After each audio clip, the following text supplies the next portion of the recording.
Start out with, there are a number of things I agreed with you in your opening comments. You said that we really want to drive for opportunity, growth. I think we've pretty well established, I think in the testimony, that the Affordable Care Act is going to decrease economic growth by shrinking our labor force. I also agree that we need to address our long-term fiscal challenge. I disagree with the way you typify certainly what folks like me want to do in terms of a debt ceiling. It's not about demanding a ransom. It's about trying to instill, if we're going to increase the debt burden on our children and grandchildren, I think most Americans would expect us to at least enact some reforms to the long-term entitlement programs, instill some additional fiscal discipline. So let me start out there, Director Elmendorf.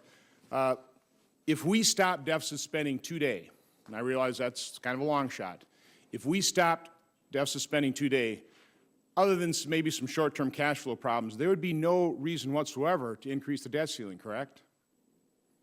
Well, Senator, as you know, the unified budget deficit does not capture all of the forces that lead to an increase in the debt subject to limit. Okay, there could be some cash flow issues, there can be some working, I got that. But in general, in terms of how dramatically we're having to increase the debt ceiling, by and large, the reason we have to increase the debt ceiling is because we continue to deficit spend, correct?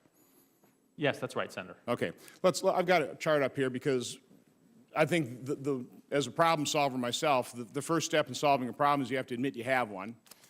And when I hear people say that Social Security is solvent to the year 2033, I challenge that assumption. And the next step is you have to properly define it. And I would continue to argue that we don't have a 10-year budget window problem. We have a 30-year demographic problem. And these are what we've done with your CBO estimates is, everything you do is basically percentage of GDP, or most of what you do, which certainly I found in contact in talking to my constituents, that doesn't really do it for them in terms of understanding the problem. So we've attempted to do, and I would certainly like your input. I want to make sure that we're getting this right. But off of the latest CBO projections, we've taken those percentage GDP, put numbers to them.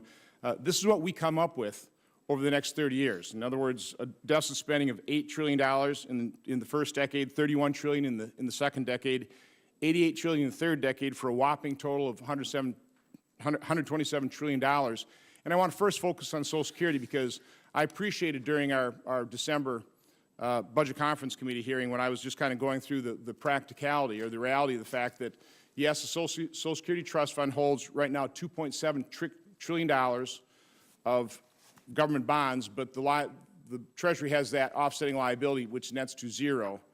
And your CBO projections of basically deficit spending in the Social Security Trust Fund, in other words, the amount of benefits we're going to pay out that exceed the payroll tax, it's about $15 trillion. Is that largely correct? We've not done the calculation in dollar terms as you have, Senator, but it certainly would be a large number, and I would defer to your calculation. Okay, well, I'll tell you what, seeing as you're being very cooperative with Senator Kaine in terms of providing those types of calculations, we've been asking, and your staff has been helpful, but I would really like CBO to start converting these percentage GDP. You do provide long-term GDP figures in dollars.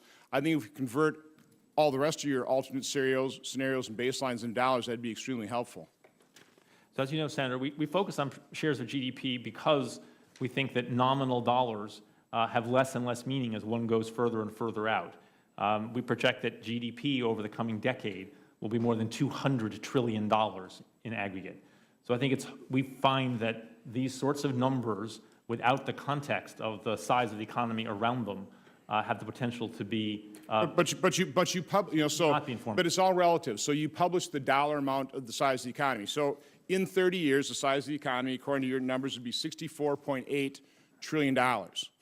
And so off of that percentage GDP, what we're coming up with is the deficits, the cumulative deficit over that time period would be $127 trillion. Our debt at that point, based on those projections, by the way, would be, I've got it, about $128 trillion divided by $64.8 trillion economy would be 197% debt held by the public as a percentage of GDP. Those are real scary numbers. Let me put this further into context, then I'll be done.